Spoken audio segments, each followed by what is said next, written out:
I'm Walter Henderson. People used to call me Walt. I'm 80 years old. I've been in prison since 1979 for killing a man, and I am going to die here, probably within the year. The doctor told me my heart is giving out. It is the loneliest thing you can possibly imagine. Let me tell you what happened. To explain how I got here, I have to take you back to where my life ended and this sentence began. It was the summer of '79.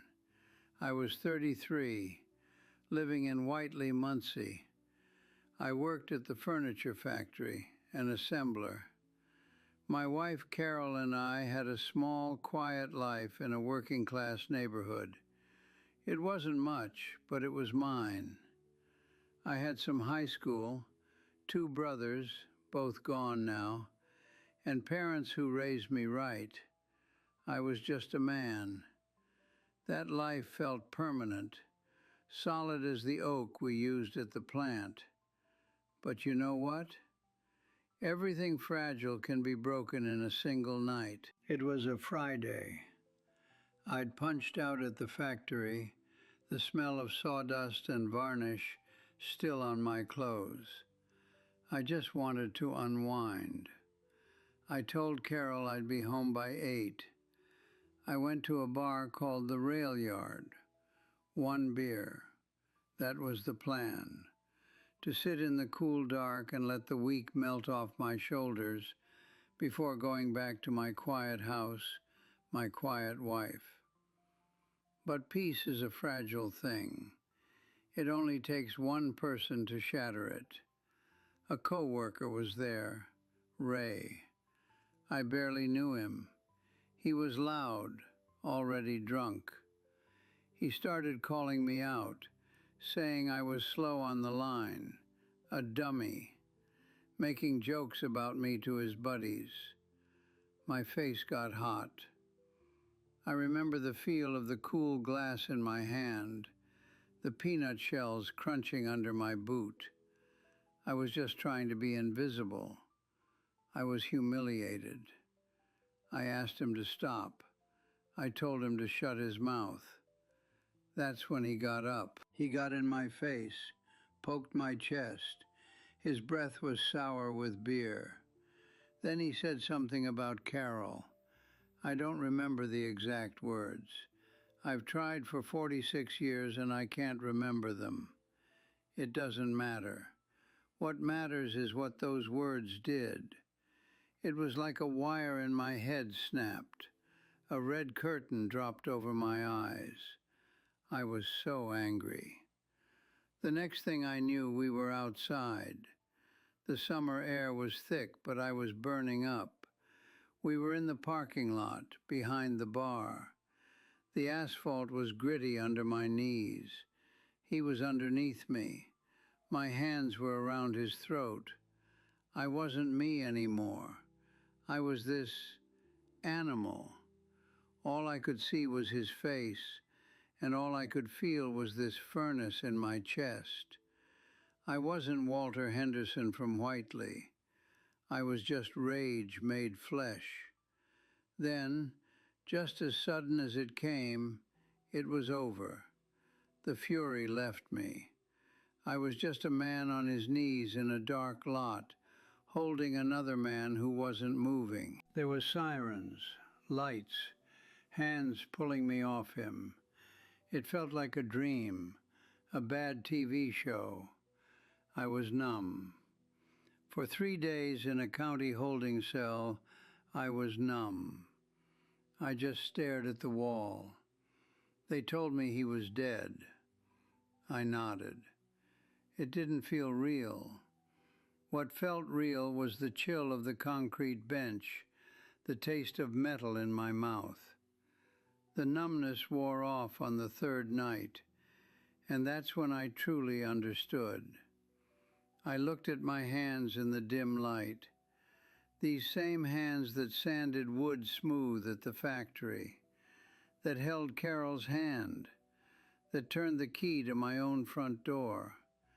I understood they had squeezed the life out of another human being. Walt from Whiteley died in that parking lot too. In that cold, silent cell, I met the person I had become, a murderer. The ghost I've been for 46 years. I was haunted. They let Carol come see me once, before the trial, before her family convinced her to leave me for good. We talked through glass. Her face was pale, confused, like she was looking at a stranger. She kept asking, why? I had no answer that made sense. I told her I was sorry, 1,000 times. It was like throwing pebbles into a canyon, no echo. That was the last time I ever saw her. Her absence, it hasn't been an empty space. It's been a presence every single day since. It defined my life sentence as much as the bars did. I was grieving. The trial was quick, life. And then I began the real sentence, the decades of being nobody, of being forgotten. 46 years. I watched the world move on from a tiny cell. I outlived my brothers, my parents. The factory closed. Muncie changed. I became a relic. The loneliness isn't about being alone in a room. It's about being erased. It's knowing that when you go, there will be no one to remember your name, no one who knew you before you were a number, no children, no family, just a file in a cabinet that will eventually be thrown away. I am so lonely. And now, the final part of the sentence. The doctor was here last week. This room, this 8 by 10 foot space, is where my story ends. I let a single moment of blind, stupid rage erase my entire life. It cost me my wife, my home, my freedom, and every single day since. Anger is a fire that only burns the one who holds it. I held it, and it burned down my whole world. A moment is all it takes to become the person you never thought you could be, and a lifetime isn't always enough to come back from it. I am full of regret. So if you take one thing from my story, let it be this: walk away. I mean it. However mad you are, however right you think you are, however much your face is burning with shame, just turn around, walk out the door. The temporary shame of walking away is nothing, nothing, compared to the permanent hell of living with what happens if you don't. You're watching this. You're not in a cell. You have a door you can walk out of. You have a life that hasn't been sentenced yet. Use it. Don't end up like me, an old man dying alone with nothing but a terrible memory for company. Choose different. Choose different. I hope you do, because I didn't. And the years that came after that trial, they weren't what you might think. Prison isn't just one long, terrible day. It's a series of small, quiet days that all feel the same until you look up and realize decades have gone by. You become a piece of the furniture, a part of the building. The first 10 years were the loudest. The anger was still there, but it had nowhere to go, so it turned inward. I was mad at myself, at Ray, at the world. I got into fights. I spent time in segregation. That cold, empty box was almost a relief. At least the loneliness there made sense. But even that fury burns out. It has to. You run out of fuel. By the time I hit 20 years inside, I was just tired. The factory I'd worked at, Ball Brothers, It closed down in '98. I read about it in a newspaper someone left in the common room. I remember staring at a picture of the boarded up windows. That place where I'd spent my days, where I'd met Carol at a company picnic, gone. It felt like someone was methodically burning the maps to my old life. My brothers, Frank and Jimmy, they wrote for a while. Frank came to see me once in '85. It was awkward. He didn't know what to say. He talked about his kids, about his job fixing furnaces, normal things. I was a ghost listening to the living. After our parents passed, Mom in '92, Dad in '94, the letters slowed, then stopped. I don't blame them. What was there to say? I was the family secret, the bad story. Then Jimmy died in a car accident in '01. Frank died of cancer 5 years later. I found out about Frank months after the fact from a chaplain. There was no one left to tell me. That's when the real quiet set in. The kind of quiet that gets inside your bones. I'd work my prison job in the laundry, the hot, damp air smelling of bleach and cotton. I'd eat, I'd sleep. I'd watch TV in the common room but never really see it. I became an expert at being invisible. The young guys, they'd come in with their new tattoos and their big talk, and they'd look right through me. I was just an old man in a corner, a piece of the wall. And Carol, I never stopped wondering. For years I'd lie on my bunk and imagine a parallel life, one where I'd finished that beer, where I'd shrugged off Ray's insults, where I'd walked home to her. In that life, we might have had kids. We'd have a little house, maybe grandkids by now. I'd be retired, sitting on a porch swing with her. That fantasy was so vivid sometimes it was a physical pain. But it was just a ghost, too. The real Carol, the woman I loved, she had a whole other life without me. A better one, I hope. She'd be, what, 78 now? I hope she remarried. I hope she was happy. I really do. The love I had for her turned into a kind of wishing well. I just dropped that hope for her happiness down into the dark and never hear a splash. You see, the loneliness they talk about, it's not the not having people around. It's the not mattering to anyone, for anything. You are a problem to be managed, a body to be counted, a medical chart. You are not a person. You are a past tense. He's the guy who, that's all. And when there's no one left who knew you before the who, you stop existing anywhere but in this cage. About 5 years ago, they moved me to the infirmary wing. My arthritis got bad. My heart started acting up. This room is my world now.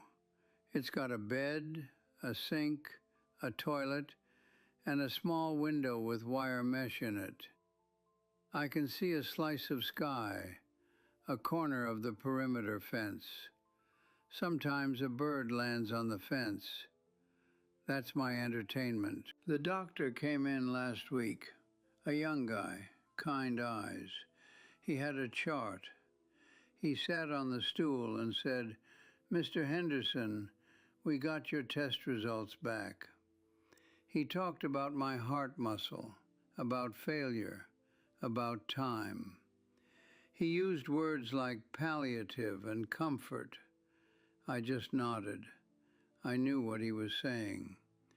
The sentence was finally going to be commuted, not by a judge, by a tired, worn-out pump in my chest.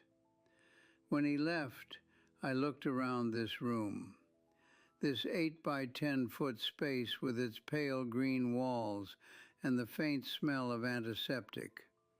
This is the room I will die in. Not a house, not a hospital with family around, but here, in a room that still smells like prison. That's when the full weight of it landed on me. Not with a crash, but with a slow, final settling, like the last bit of sand falling in an hourglass. This is it. This is the end of the story of Walt Henderson. It started in a quiet neighborhood in Whiteley, and it ends in a quiet room a few miles away. But it might as well be on the moon. I have no one to call, no one to tell, no one who will mourn. When I go, they'll process the paperwork. They'll contact the state for a burial fund. If no one claims the body, and no one will, I'll be buried in the prison cemetery, a numbered marker in a field of numbered markers. That's the cost. That's the final bill for 1 minute of rage in a parking lot in 1979. It's not just the life you took, it's the life you erased, your own. That's the cost. That's the final bill for 1 minute of rage in a parking lot in 1979. It's not just the life you took, it's the life you erased, your own. And you know what's funny? The hardest part isn't even that. It's the quiet moments now, in this room. The doctor left and the door shut, and it was just me and the hum of the lights. I looked at my hands again, resting on the thin blanket. These old, spotted hands, the knuckles swollen with arthritis. I tried to remember what it felt like to hold a piece of sanded oak at the factory, to feel the grain under my thumb. I tried to remember the weight of Carol's hand in mine, but all I could feel was the ghost of that other feeling, the feeling of a man's throat under my hands in the dark. That's a memory that outlasts all the others. It's the one that never fades. I can't remember the sound of my mother's laugh anymore. I can't remember the smell of the lilac bush that grew by our front porch. But I can remember, with perfect, terrible clarity, the texture of Ray's shirt collar in my fists, the give of it, the heat of his skin underneath. I remember the gurgling sound he made.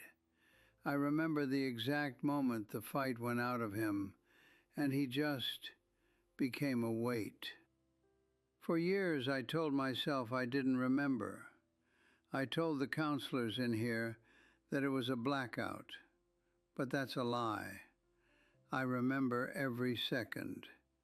I remember choosing not to let go. That's the truth I've been carrying. I wasn't possessed. I made a decision, a terrible final decision. And I've been living in the aftermath of it for 46 years. I think about Carol every single day.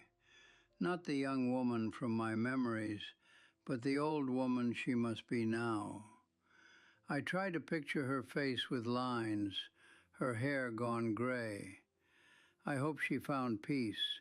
I really do. But the thought that hurts the most, the one that really breaks me, is simpler than that. It's that I can't remember the last normal thing we said to each other. The last thing before I left for that bar. It was probably something like, "I'll be home by 8, or "Don't forget to pick up milk." Something utterly ordinary. And I would give anything in this world to remember her saying it.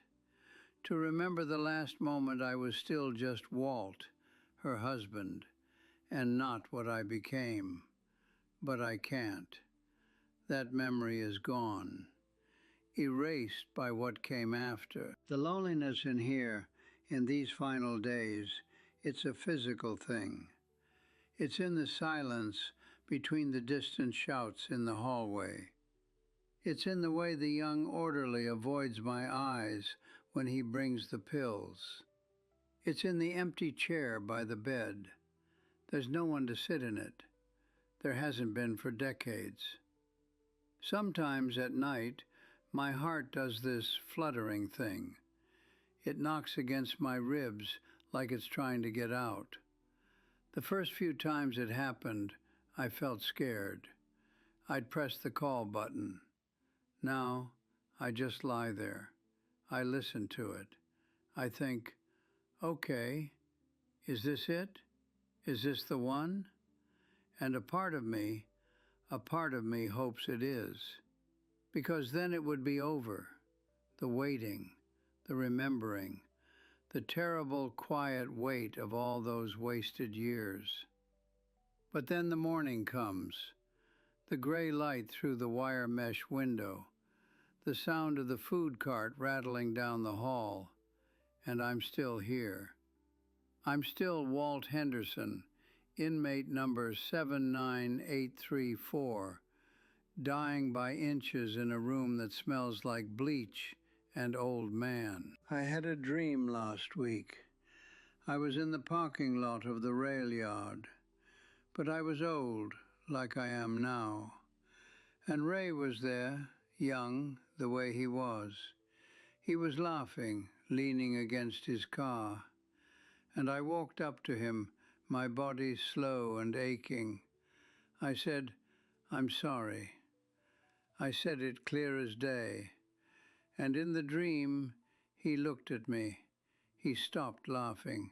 He just nodded. He didn't say anything. He just nodded, and then he got in his car and drove away. And I was left standing alone in that empty lot. When I woke up, my face was wet. I was crying in my sleep. I haven't cried in years, not really. But that dream, it felt like something inside me finally cracked open. Not the anger, that's been gone a long time. Not even the regret. That's just part of the furniture now. This was something else. It was grief.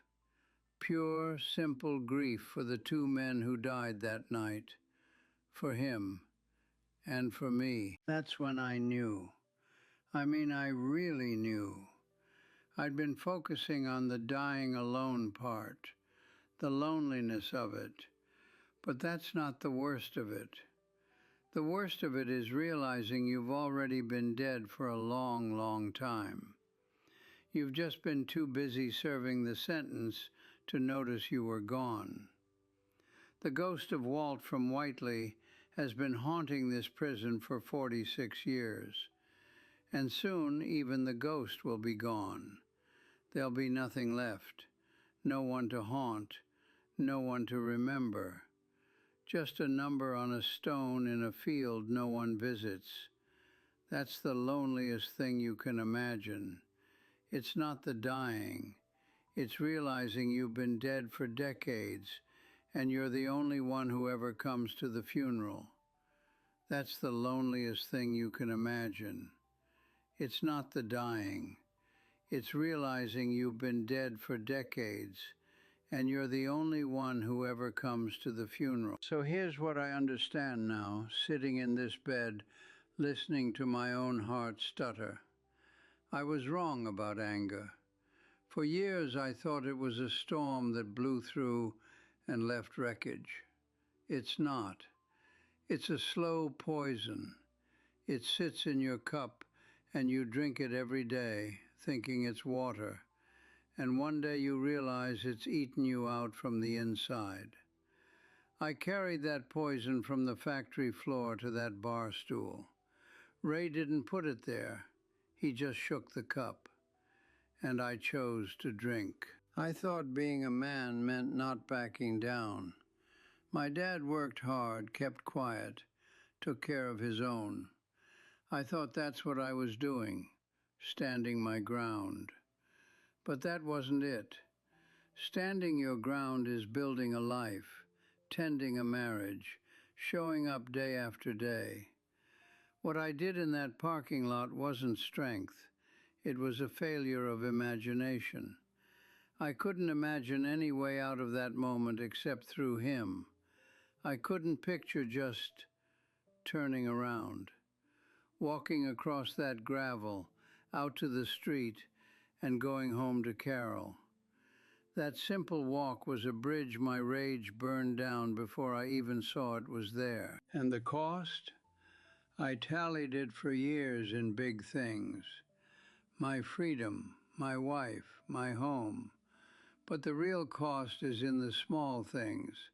It's in the memory of a lilac bush you can't quite smell anymore. It's in the ghost of a hand you can't quite feel.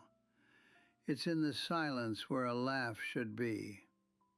You don't just lose your future, you lose your past, piece by piece, because there's no one left to share it with, to confirm it was real. You become your own ghost story. So my advice to you is this, and it's the only thing that matters: walk away. I mean it with everything left in this worn-out body. When the heat floods your face, when your fists clench, when the words are like a knife in your ear, just turn around. Put one foot in front of the other and leave. It doesn't matter if they call you a coward. It doesn't matter if your pride screams. That pride is a liar. It's telling you a story where winning a fight means something. It doesn't. The only thing that fight wins you is a lifetime of empty rooms.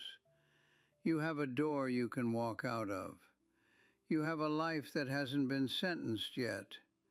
You have people who look at you and see a person, not a number. That is a treasure so vast I can't even describe it to you from in here. It is everything. Do not trade it for the temporary, stupid heat of a moment. The shame of walking away lasts a minute. The shame of what I did, it becomes the air you breathe.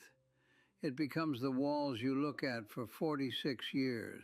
I know you might think that's easy for you to say now, old man. You're right. It is easy for me to say now, because I've paid the price. I'm the receipt. Look at me. Let me be your receipt. A life for a moment. It's a bad trade. The worst trade you'll ever make. Don't end up in a room like this, with nothing but the echo of a terrible choice for company. Choose different, please. For the sake of the person you are, and the person you could be, choose to walk home. To your quiet house, to your partner, to your ordinary, beautiful, unsentenced life. I've been told this channel is a place for stories like mine, for people who've lived a long time and learned hard lessons. If what I've said here today, if it sticks with you, if it makes you think, then maybe my story can do one good thing. Subscribe to this channel. Turn on the notifications. There are other voices here, other people who've learned things the hard way, and maybe they can save you some of the pain. Leave a comment down below. Tell me, what's your door? What's the situation you need to walk away from? Just saying it can make it real. Or tell me about the life you're grateful hasn't been sentenced. Sometimes you don't know what you have until you hear someone who lost it. Hit that like button if this resonated with you. If it made you think of someone, share it with them. Maybe they need to hear it too. And if you have a story of your own, something you learned too late, something you wish you could shout from the rooftops, there's a form in the description. Tell it. Your hard-earned wisdom shouldn't die with you. Maybe it can help someone else find their way. I never read much in here, but a chaplain once gave me a book of poems. One line always stuck with me. It said, What we have done is not what we are. I've thought about that for 20 years. I think it's true. But you have to choose it. You have to choose to walk away from the thing you might do, so you can remain the person you are. My name is Walter Henderson. I'm 80 years old. I killed a man in 1979, and I am so sorry. For him, for Carol, for the life I threw away. Don't be sorry like me. Be smart. Walk away. Your life is waiting for you on the other side of that door. Go live it.